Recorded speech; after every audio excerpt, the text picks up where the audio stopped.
there will be all kinds of things happening.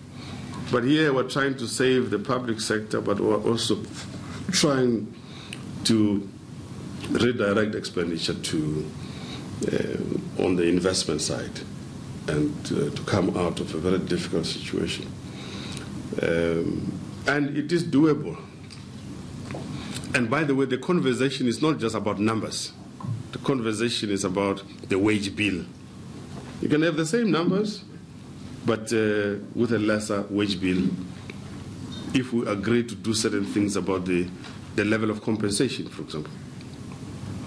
In fact, when we come to that point, it will demonstrate how far we're prepared to keep jobs and be able to live a decent life without the kind of compensation now, which is too high. I'm not yet going into a situation where compensation is based on private sector norms. In some private sector organizations, particularly in banking, you are paid basically a retainer, something to make you buy food and be able to buy your fuel and go on. Your compensation, proper compensation, is at the end of the year when we have done performance evaluation. So depending on your performance, then you get your compensation. And it can sometimes be huge amounts. I have the experience of that. So we have to think about more innovative ways. But I know that some of the ways that we do things in the private sector can't happen in the public sector, but nevertheless, there are some learnings that we can get. In fact, in one of the organizations that I was involved with, if on a scale of 0 to 10, your performance is evaluated at 4.5, automatically you know it's departure lounge. You don't even have to ask, you don't have to, you know you must pack up your bags and go because you are below par. And if you are at 8 out of 10, you know that Father Christmas is here. And everybody works hard so that they are at 8, 9 out of 10.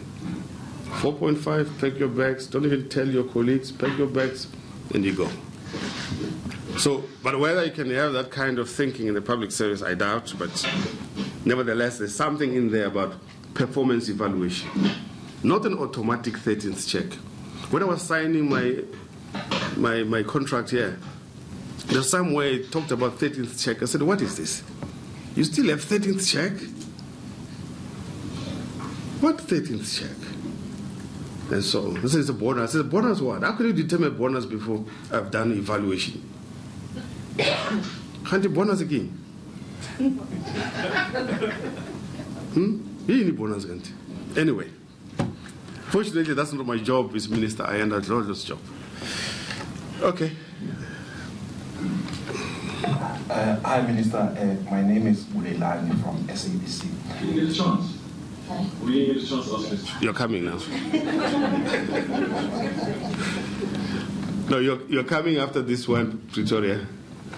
The issue of this government wage bill, would part of the discussions include a retrenchment? Because that's essentially what Labour would like clarity on. Would that include retrenchment? Thanks. What I was saying is that we need to have a common lay of the land. What are the issues that we're trying to deal with? The headline is the wage bill. What drives it? How can we reduce it? And reducing it does not necessarily mean retrenchment. That's what I was trying to explain. I know you're asking it so your voice can be heard in me answering. But I have answered that question actually. And that you have a common understanding. Again, the Minister of Public Service and Administration is going to talk about this because she knows these things much better than me. As the political head of the Treasury, I know that there's a problem with the wage bill and that the recent wage increases are not budgeted for, and therefore the provincial administrations will have to find the money from their budgets, and that is a serious problem.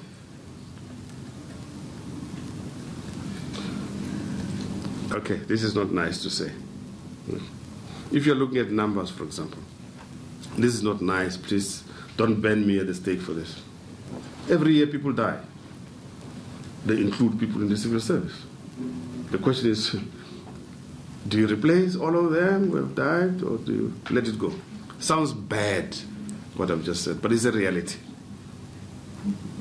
It's painful, this thing, but it's a reality.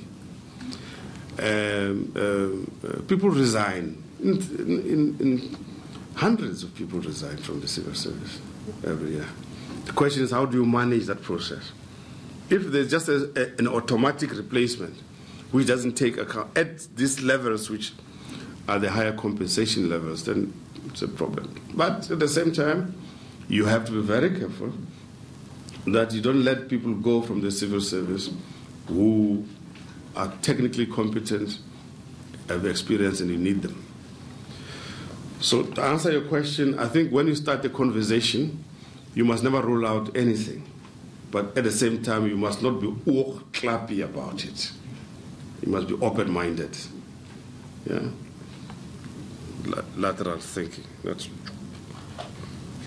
Do you know an clappy? It's blinkers that you put on the. But it's not nice in English when you say blinkers. It's clappy. It claps the oors.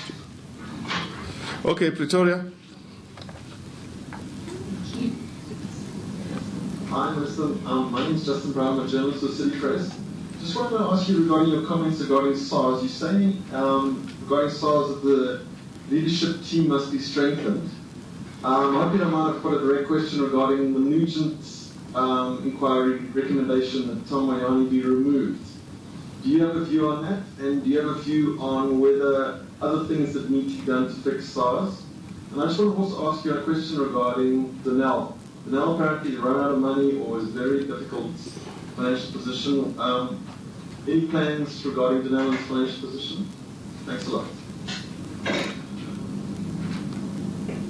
Oh, I'm happy you didn't ask me about the SABC. The situation at SARS is that the organization has been weakened substantially. Some of the investigative capacity of SARS have been removed or weakened. So, for example, the investigative unit would, amongst others, focus on the rich people who are trying to avoid tax by using all kinds of methods. That capacity has been denuded. So there has to be rebuilt fairly and within the law and everything else like that.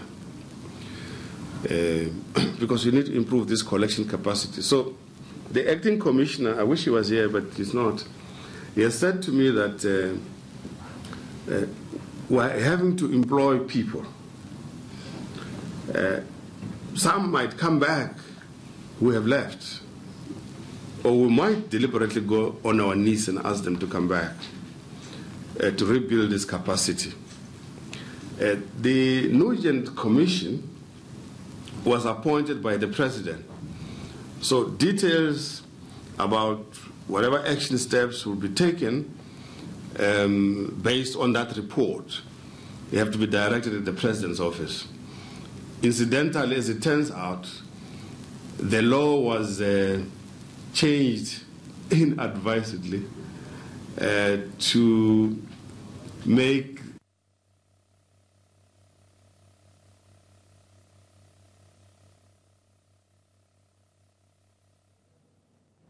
All right, we've lost the feed to that media briefing being addressed by the Finance Minister, Tito Mboweni. He's basically fleshing out some of the details that have come out from his medium-term budget policy statement, his medium-term budget speech that he delivered. In the last, say, 45 minutes or so that he ended his speech, and he's just been talking about issues to do with SARS, and he was in the middle of answering that question on the need to rebuild the capacity at the revenue collector, the South African Revenue Services. He says, for instance, that the investigative capacity that allowed SARS to be able to go after what he says are rich people trying to dodge tax in one way or another, that has been denuded of SARS, and it needs to be rebuilt. And he says that needs to be a process to be undertaken. He was sort of trying to steer away from the question about the recommendation that has come from the Nugent Commission about the removal, recommendation that Tom Mboweni should not remain SARS Commissioner, basically trying to push that to the presidency, of course that commission being appointed by the president. And also in that briefing, Tito Mboweni being asked about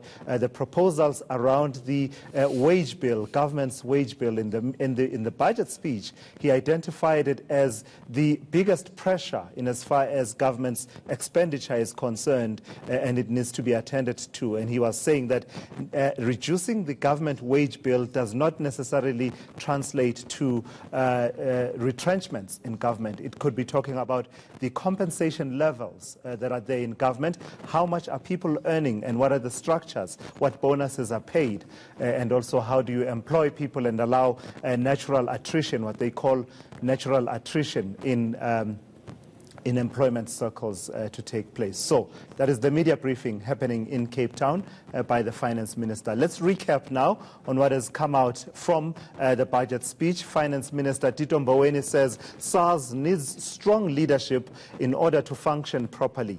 He says the country cannot afford to have a broken revenue service.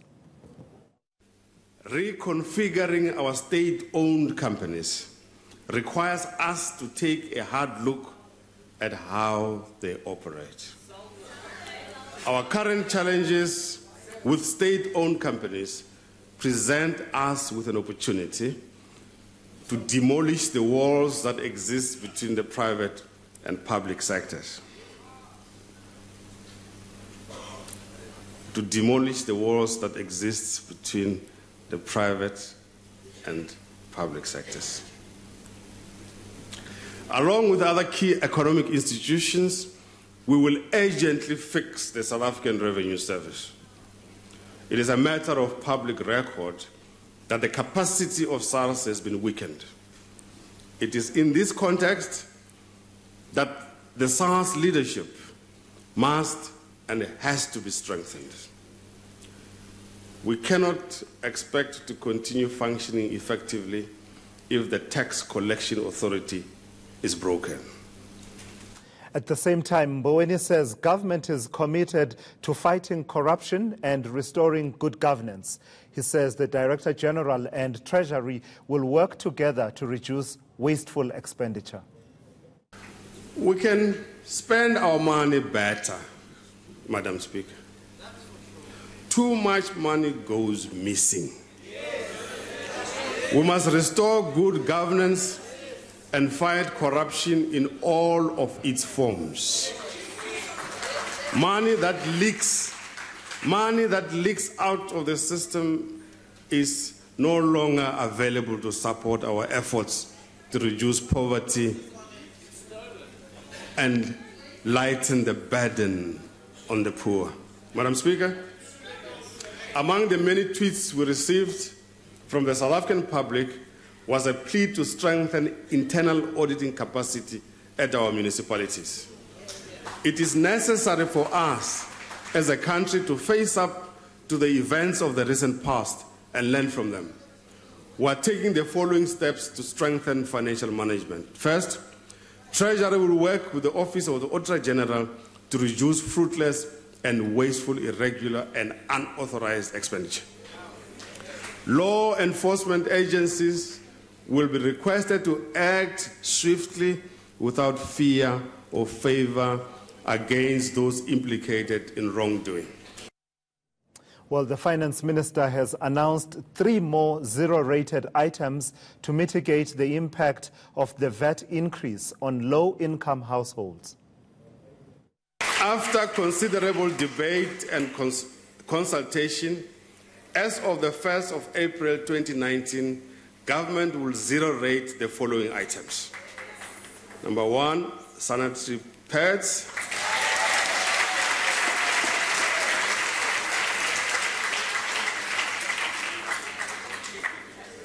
Floyd, I thought you'll clap. Okay. I want to see you clapping. Thank you. 2, bread flour.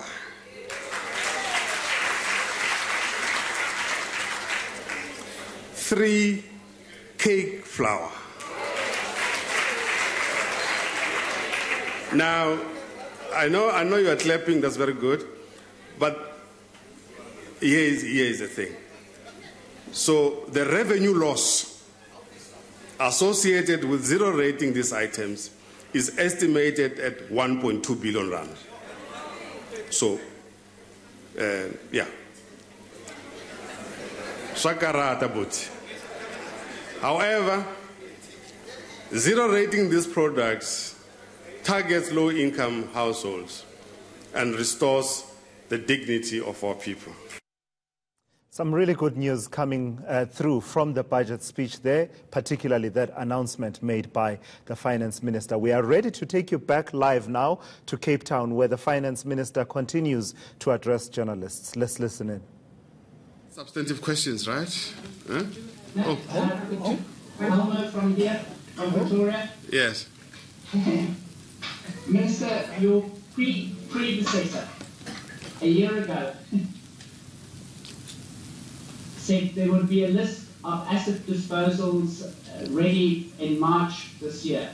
I haven't seen that list. Can you update in terms of what's happening in terms of asset disposals, because that would help to close your revenue gap? And then if you can address the situation in terms of ghost workers. I'm currently based in Makanda, and there's a scandal about ghost workers at the Makanda municipality. If you can say that's prevalent or that's an isolated incident. And then last question is, how many hours sleep did you get last night? Last night I slept, I think, the usual number of hours, which means usually I sleep about between 1 and 2 a.m. and wake up about 7 in the morning. That's the usual thing. It's a disease I picked up from university and it refuses to go away. So that's why you should never call me before 8 o'clock in the morning. It's going to be a big fight. So it was normal hours. No problem at all. But besides, I knew that we have a difficult story to tell, but we had crafted the presentation already, and we were all happy about it. I hope you know how this the budget statement is written. The documentation has been worked on, obviously, for a while. The figures and so on have been worked out for a while. The question is, how then do you do the presentation? So on Saturday, we then started the process of writing the speech. We have a conversation. The staff, the senior staff go and write some drafts depending on which parts of the National Treasury they are. They go and write up what they think should be in the speech. Somebody puts it together. So the initial draft is what you can call a federation of ideas from the different divisions. And then gradually we begin to integrate. By Sunday we have a sort of broadly integrated speech, but still federal in nature. And you can tell that this was not written by one person. This is sort of coupled up here and there and so on. By Monday, we have a reasonably integrated speech beginning to flow. And by Tuesday, I then asked them to leave me alone, and I take a red pen and start editing and sorting out conceptual issues the way I understand them, and making sure that the fiscal stance remains the same, the way the numbers are. By Wednesday morning, 8:30, I have to go to the cabinet and present what we're going to present in the afternoon. And if there are any new ideas, and indeed this morning there was one or two things, we then integrate that into the final speech. So that's done, finished. So that's how it works. I saw somebody said, but this speech was written by Nene a long time ago. That's a lot of rubbish. It's nothing like that. So people must understand how the process works. And over the years, I'm sure you know how the process works. So the assets, I've heard as we've been having these conversations over the past couple of days that there is a list of non-core assets. I'll be looking around for it and to get to know about it. But whatever non-core assets exist somewhere, they are covered in what we refer to as the reconfiguration of state assets. It covers everything within the state sector. But you know, I sort of remember in 1994,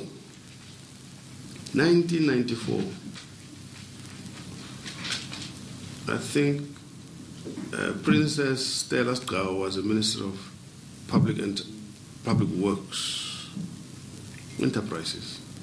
Works or Enterprises. I think Jeff Radebe was Public Works, was it? Yes. She was Enterprises. And then she was Enterprises.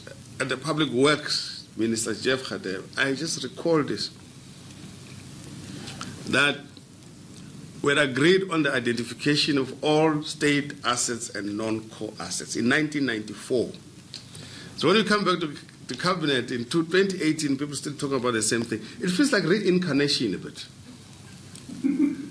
It's just like you died and you came back. It's like when we watch Generations. You know? So I just want to find out if it's different to the one. So it's a reincarnation. You know, sometimes when you walk in the street and you feel like, I've been here before. You are a reincarnate. Anyway, okay, Cape Town. Thank you. Miriam? Thank you.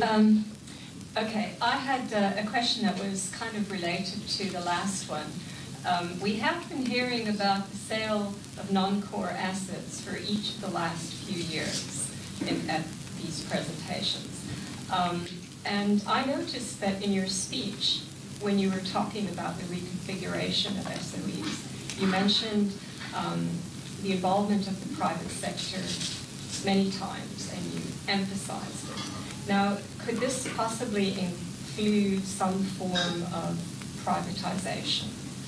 Although that's kind of an anti-holy cow. And my other question was about tax increases, because normally the MTBPS makes no mention of taxes whatsoever. But in this one, it said in the document that there would be no increases in major tax instruments at this time, although fiscal risks are elevated. Firstly, I don't really know what instruments means there.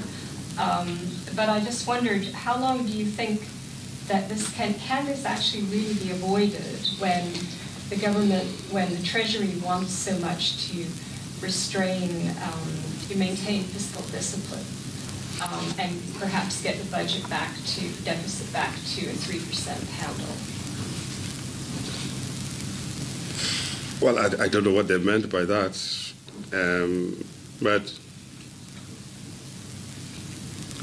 so for the full implementation of the NHI, for example, you need to find additional tax revenues. And the likely place where you're going to find it is VAT, probably 2 percentage points higher to fund, because there's nothing for Mahala. It doesn't exist, Mahala. To pay for something, you must first get something from Paul to pay Peter. Would that be politically acceptable, given the outcry of the one percentage point increase? I'm just saying, if you want to pay I'm just giving an example. I'm not saying that's what is going to happen. I'm just saying mathematically, you must raise the revenue from somewhere. And the natural place where you're going to get it, because you're going to get it from company tax. You won't get it from pay as you earn. Where are you going to get it from? You have to get it from value-added tax, unless if there are other mechanisms where you can get this from. But we have to do whatever we do. We have to do it in such a way as the overall tax burden of the country doesn't keep rising. In situations where there's so much wastage of what currently exists, so we have to be very careful about that. I suspect that's what they meant, but I think you should ask them, the Treasury officials, the revenue side of the story. Another one? I'm tired, actually. Yes, ma'am.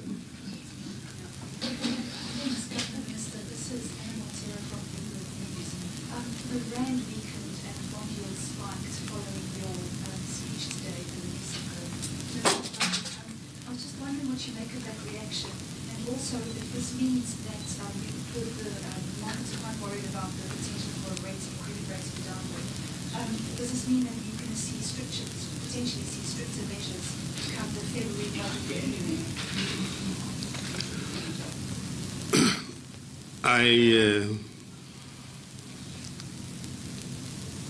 I suspect some people in the market might have misread that section of the speech about tightening monetary policy in the U.S.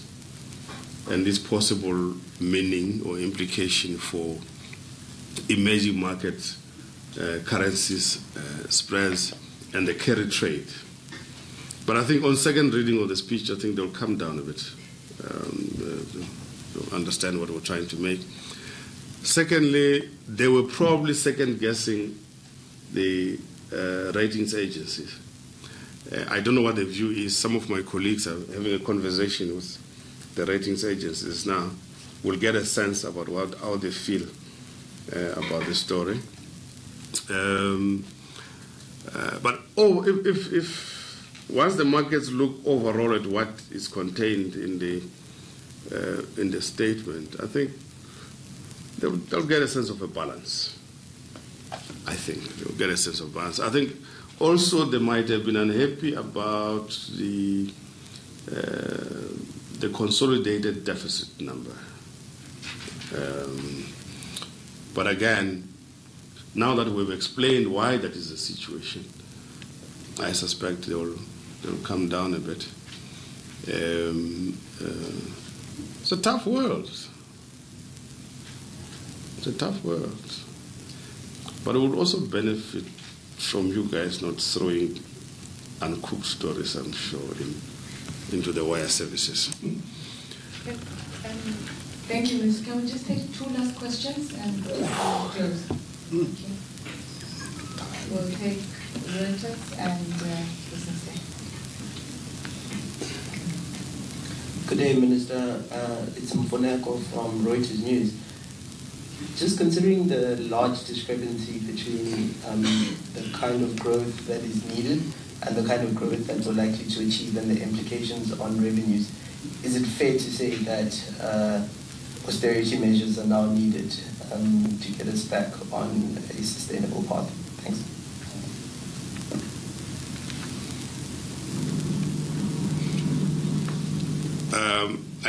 I would think that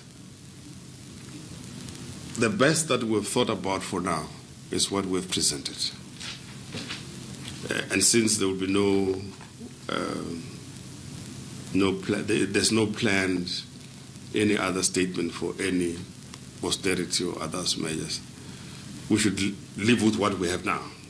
This is our thinking of what needs to be done. So I can't speculate on anything else. It's what we have. And we'll walk along with the situation up to the February budget. That February would know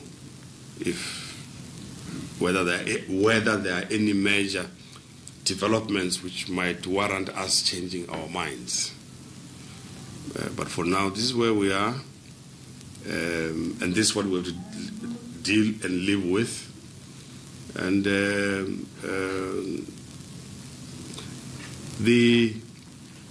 why don't you look at it like this? That, for example, the 20 billion or so that's going to go to the VAT refunds is also actually a stimulus to the economy.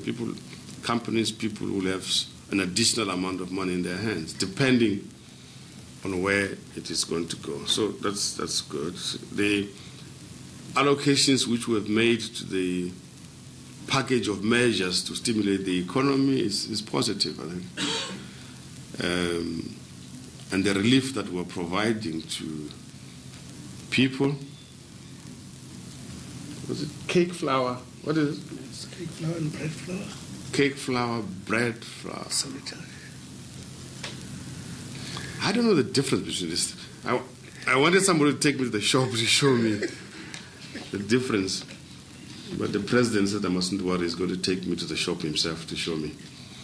That hopefully gives some relief if the consumer really does receive that benefit. Because more often than not, the shops don't reduce the prices. They just proceed with the situation as is. Okay, last one. Hi, Governor or Minister. It's Lucania from Business Day. I also wanted to ask about holy cows. About cows, should I say. With SAA, do you regard an airline as a core government asset? And given the constraints that we have, that you actually detailed, how long or how can you keep just throwing money at it? When is that going to stop?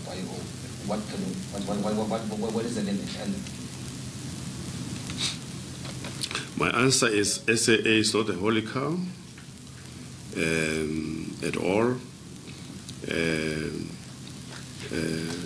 It's something that Minister Pravin Gordhan, actually no, it's not Gordhan, it's Pravin Gordhan. That's his proper name, Gordhan. Gordhan is a shepherd. That's what it means. So he is looking into this matter of SAA almost in the manner I described. And to say if we need to close it down, we should. I mean, after all, who travels on SAA is not the working class. You're better off making sure that your trains, which are used by the working class, work properly, and that the Rea Vaya works properly, My City works properly. And I'm not quite sure about whether My City transports the working class, but the Rea Vaya in Joburg most certainly transports the working class. Yeah, My City. Do they go to the townships? They go. That's why you're giving them more money so they can go. To the city. The township, they do. My city. I know Rea Vaya does. I mean, Rea Vaya, I can even go to Vilakazi Street. They do. They do at a very small scale. A small scale. In Joburg, Rea Vaya goes more into Soweto. So I can go to Vilakazi Street for lunch using Rea Vaya and so on. Or when you go to football matches at FNB, you can use Rea Vaya and so on. So those are working classic. You don't fly there. So I think the minister, I'm sure, will look into all these possibilities, but it's not a holy cow, I think. And when you talk to him, he's going to explain to you some of the difficulties which they face there. And the deputy minister here knows what the difficulties are because he was in the portfolio committee that dealt with public enterprises and so on. So no, it's not a holy cow, I think. But as we indicated in the statement, the domestic routes are profitable. Some of the international routes are profitable, but not all. So they might have to consider, they must do a reconfiguration. And as we said, the minister says that they'll come back to him before the end of the year with some credible plan. I hope it's not another plan of a plan of a plan. Because I've had this plan, SAA plans before. Consultants plan, turnaround strategy, We've had it before. So We hope it's different this time. And I suppose in January you must hold us accountable to say, has anything happened? But again, it's not the National Treasury that is responsible for that department. It's the Department for Public Enterprises. Eh? We can only ask and push and cajole and so on. But you can burn us at the stake for that. I think you should go and write your stories. Don't tell them that I was sweating. Thanks for spending the day with us. Thank you very much. Thanks. Thank you, colleagues. Thank you.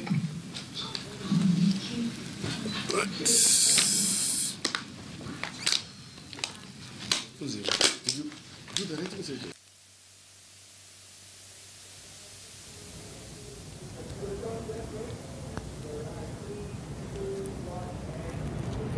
All right, that's Minister Tito Mboweni there wrapping up his media briefing accompanied by his deputy. We'll take an in-depth look at what has come out of the medium-term budget speech. As you can see, bottom of your screen, live pictures.